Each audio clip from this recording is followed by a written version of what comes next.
video I briefly talked about the things that you need to include in your CV. In this video we're gonna go a little bit more into details. So, to start, you can go on the internet and download Europass. That's a CV format which is the most common CV format that I've came across.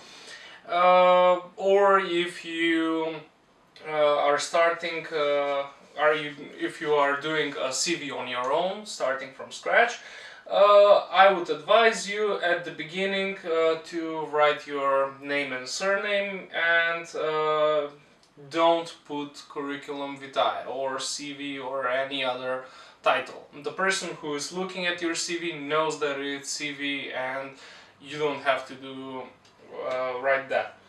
Another thing that's really important is your picture. Usually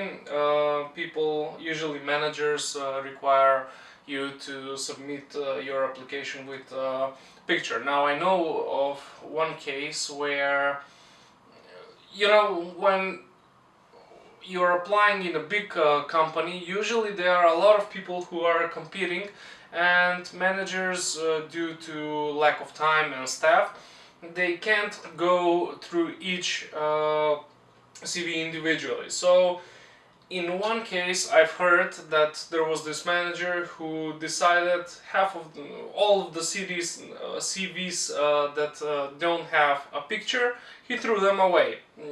According to me that's kind of stupid, but it is what it is. So put your picture in the CV. Next, what is important is the things about yourself, personal information. For example, your gender, date of birth, nationality, and of course, contact information. They should be able to reach you and tell you that they accept you, right?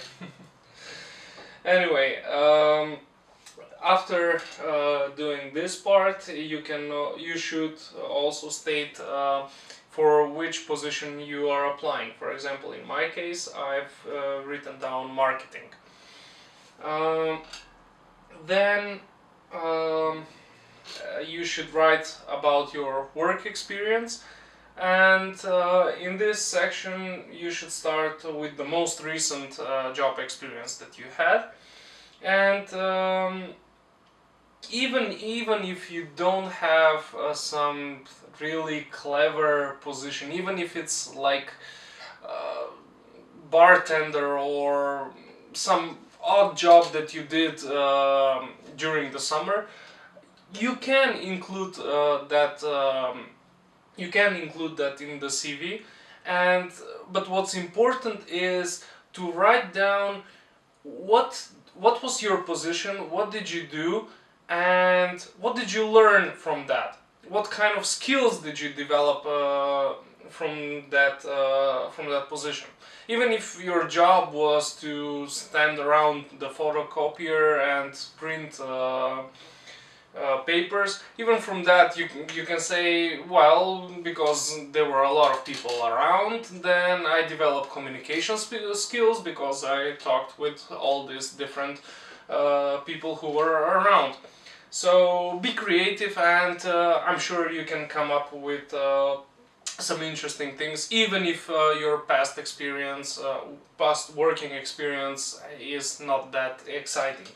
So make sure you state what did you do, at what position you were, and what kind of skills did you develop. And also make sure that it's not too long. Managers don't want to read a whole wall of text. Then we go to your education and training. Again, here you can write down the most recent education. If you are, for example, in university, you can write down in which university, in what did you major, and also you can write down maybe some interesting things about what did you gain from your education. Now again, even if you didn't, I mean, I'm sure that you did, so think about it, be creative, and come up with some interesting words and things. Be in the mindset of your employer. What would he be interested to hear? So make sure you write down those things. Then we continue to your personal skills.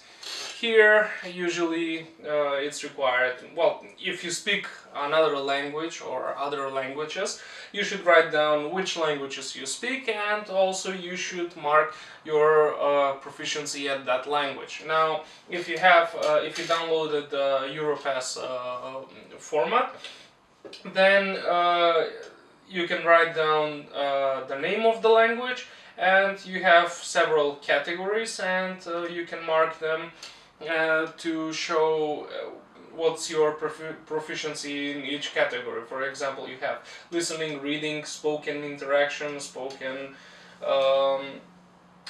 production, and writing, of course.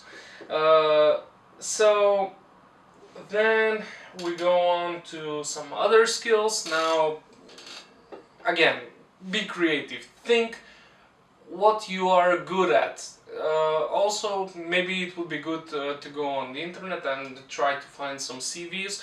Take a look at some pictures of CVs and see what other people have had to say. Maybe some skills that other people have could also apply to you.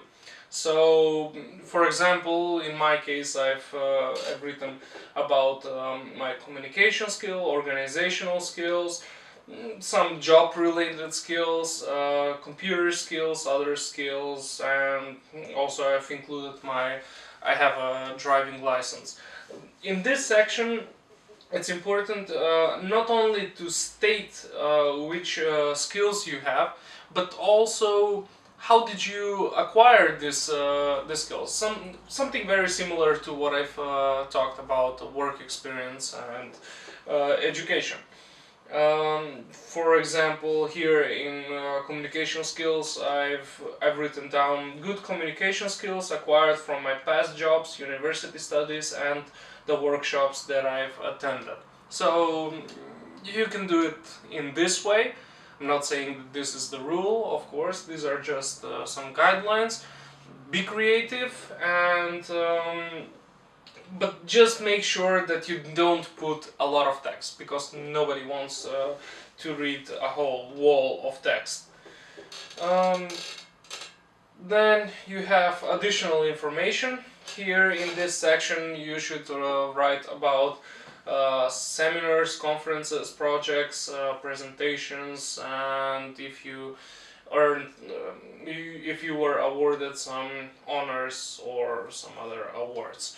As you can see, I've written down what's important is to state the year in which you've earned that honor or award or attended that seminar and so forth. Give the name of the company or the NGO or whatever it is, and that's pretty much it. Again, make sure that you don't write a whole wall of text. 1 or 2 sentences would be sufficient. And last but not least, it's the annexes. Here you can write down, well, also in this part it could be also references, where you can talk about where you can list some contact information about some past employers or people who can give a positive review of you.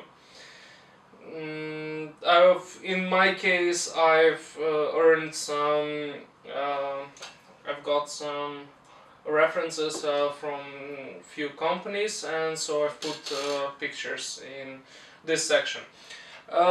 Anyway, whenever you're writing your CV, make sure it's 2 pages long. Now, this is without the annexes.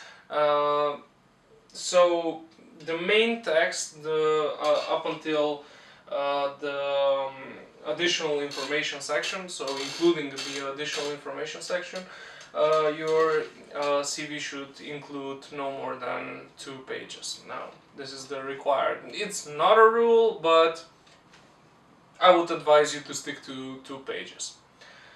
So that's pretty much it, what I had to say on this topic. If you like this video, press like, and if you like to hear about other similar topics, make sure that you subscribe. And thanks for watching.